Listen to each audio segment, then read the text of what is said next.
বাংলাদেশে মানবাধিকার পর্যবেক্ষণে সরাসরি সম্পৃক্ত হতে যাচ্ছে জাতিসংঘ। এবার ঢাকায় তাদের একটি মানবাধিকার বিষয়ক অফিস চালুর সিদ্ধান্ত চূড়ান্ত হয়েছে। এই অফিস প্রথমে ছোট পরিসরে কাজ শুরু করবে বলে জানিয়েছেন জাতিসংঘের আবাসিক সমন্বয়কারী গোয়েন লুইস।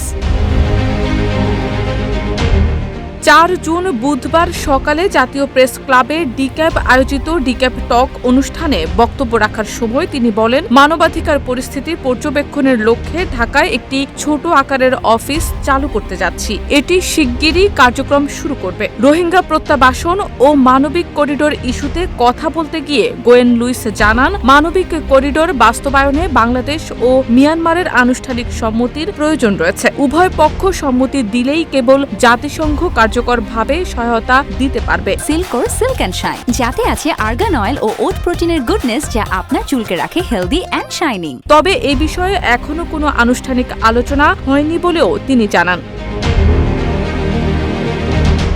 জাতিসংঘের পক্ষ থেকে বাংলাদেশের নির্বাচন নিয়ে অবস্থান স্পষ্ট করে গোয়েন লুইস বলেন, নির্বাচন বাংলাদেশের অভ্যন্তরীণ বিষয়। জাতিসংঘের এখানে মন্তব্য করার কিছুই নেই। তবে একটি সুষ্ঠু, গ্রহণযোগ্য ও অংশগ্রহণমূলক নির্বাচন আয়োজনে নির্বাচন কমিশনকে কারিগরি সহায়তা দেয়া হচ্ছে। তিনি আরও জানান, অন্তর্বর্তী সরকারের অধীনে চলমান সংস্কার উদ্যোগকে জাতিসংঘ সমর্থন করে এবং রাজনৈতিক স্থিতিশীলতা ও গণতান্ত্রিক অগ্রযাত্রায় জাতিসংঘ পাশে থাকবে।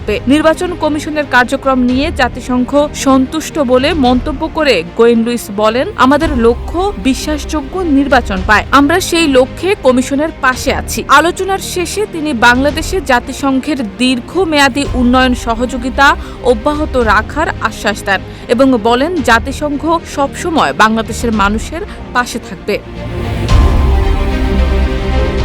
শারমিন নিশু, ঢাকা পোস্ট।